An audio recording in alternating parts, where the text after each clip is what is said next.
Hello folks, my name is David Edgar. I'm the host of Heart and Hand, the Rangers podcast, and I'm joining you today after Rangers defeated Motherwell by 2-1 at Hampden in the semi-final of the Premier Sports Cup, the League Cup, and made our way through to the final where we'll take on Celtic on the 15th of December.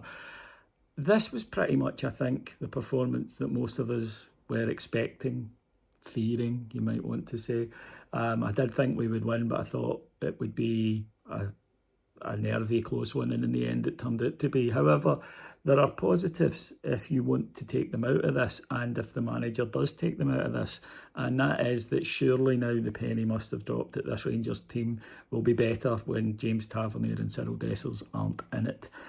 Both of them were substituted today after 67 minutes, and the game was at 1-1. Rangers went on and won the game from there, and I don't think that was coincidence. Tav had one of the worst games I've ever seen him have for Rangers. His confidence is gone. I think he's lost a yard of pace as well. He shouldn't be in the team on form. There's nothing there, and he's now actively becoming a problem. He gave the ball away constantly today. His crossing was woeful. He was, again, just all over the place at the Rangers goal. He wasn't the only one, right enough, when Rangers conceded, rather. So I think that the manager needs to look at that. And again, Dessers, we're not going to get anywhere with Dessers as a number 9. We know that. 5 minutes into the game, there's an easy chance to slip by Rami in, and he'll be clean on in goal, and he messes it up, same as he did against Kilmarnock a few weeks ago. And then he has a sitter just before half time that he's absolutely got to put away, and he doesn't. And this is the problem, it happens too often. I will give him a bit of credit though, because he hung in there and he would get the equalising goal for us. But had he missed that, I honestly think my head and the head of 40,000 Rangers fans at Hampden today might have exploded. Rangers actually started okay. I thought Raskin and Barron were dominant in the middle of the park, and that was allowing us to play forward. We were a wee bit sluggish in and around the box, but we were trying to get there. I don't think Lawrence has been offering enough in the last couple of games to be a guaranteed starter either. But still, you know, we were making chances, and I thought goals coming here. But that frailty at the back, and it was a poor goal for Rangers to give away yet again. And in this case, Tav doesn't block across. Par for the course these days. I think the goalkeeper can come and get it, and he doesn't. So I think Jack Butler needs to have a look at himself there. But then Jefty is totally unaware of Andy Halliday, who is bursting a gut to get in the end of this cross. Jefty actually turns his back. He's waiting for the ball to drop so he can carry it out, and in comes Halliday to knock it past him. And that just seemed to sum up how things have been going with us and going for us. And for the rest of the half, Rangers, you know, were not good. We really weren't. We were huffing and puffing, and Motherwell obviously getting the boost from the goal. Still should have been level at half time. A shot from Bajrami is palmed out by the goalkeeper. There's Dessers, he's got an open goal and he puts it wide. And unfortunately he does it too often. And the thing about Dessers, it's long said and it's true, if he isn't scoring, he isn't doing anything. Today he did get a goal, and I was glad of that. I was surprised him and Tavernier weren't off at half time.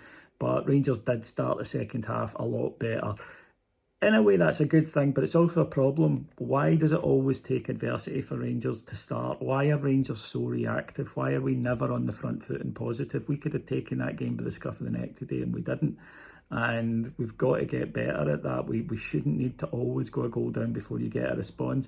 I do want to pick out a player, though, and that's Fasa Cherny.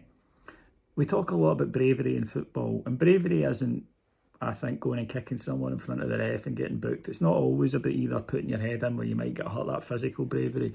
Bravery is wanting the ball when the crowd are antsy and your teammates are having a horror show and saying, no, give me the ball, I'll create something, I'll make something happen. And Cherny in that second half did that. And he was really terrific, and it was no surprise he was involved in Rangers' equaliser. Barron broke forward, lovely bit of interplay between him and Cherny on the edge of the box. Cherny cuts it back, and there is Dessers, and he couldn't miss, and he didn't miss. And as I say, credit to him for that, but it doesn't change my view that he shouldn't be in the Rangers team at the moment. The manager then did make changes. 67 minutes off came Dessers and Tavernier. And it was a signal moment, or it should be, because, you know, in past times when we're looking for something, Tavernier was a guy that we would look to. But today, as I say, he wasn't going to be the guy that provided it. Sterling came on, and so did Danilo, and we just looked better instantly. Danilo moves, And therefore, even if he's not scoring goals, he does contribute something. And that started to give Motherwell more problems, which created more room for Tavernier and Dessers. And the goal, in fact, that won the game was proof of this. Again, really good play in the middle of the park by Rangers. And then Tavernier looks up, threads a great through ball, and it goes to Dessers. He takes the ball into the box and then gets a wee bit of luck with a deflection and it goes in, but you make your own luck. The reason the space was there for the pass was that Danilo had ran and taken 2 men, because he ran into the box and taken 2 men with him. And that's something that we lack. That's something that we lack from our front players. Rangers, to be honest, were very comfortable for then on in, and dare I say it, were actually pretty good. Could have added to it. Tierney hit the post and we had a couple of other opportunities. But we deserved to win the game. But again, it's a case of Rangers just edging it. It doesn't change anything from how the fans have been feeling earlier in the week.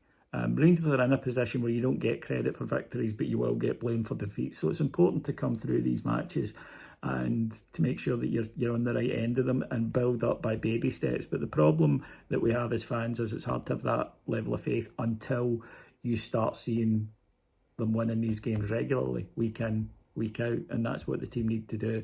But if the manager still persists with picking this terribly out of form duo who are actually hindering us at times in matches, then he's the one who's responsible for the consequences. But the fans are not wrong on this. I think it's time to give Sterling, and be it Igaman, be it Danilo, as you manage Danilo's minutes, be it Lovelace, it's time to start looking at them. And hopefully the manager has learned that today. Anyway, thanks for listening. There's full coverage over on Heart and Hand on Patreon. I'll talk to you again on Thursday night after the match in Greece. Take care, everyone. Bye-bye.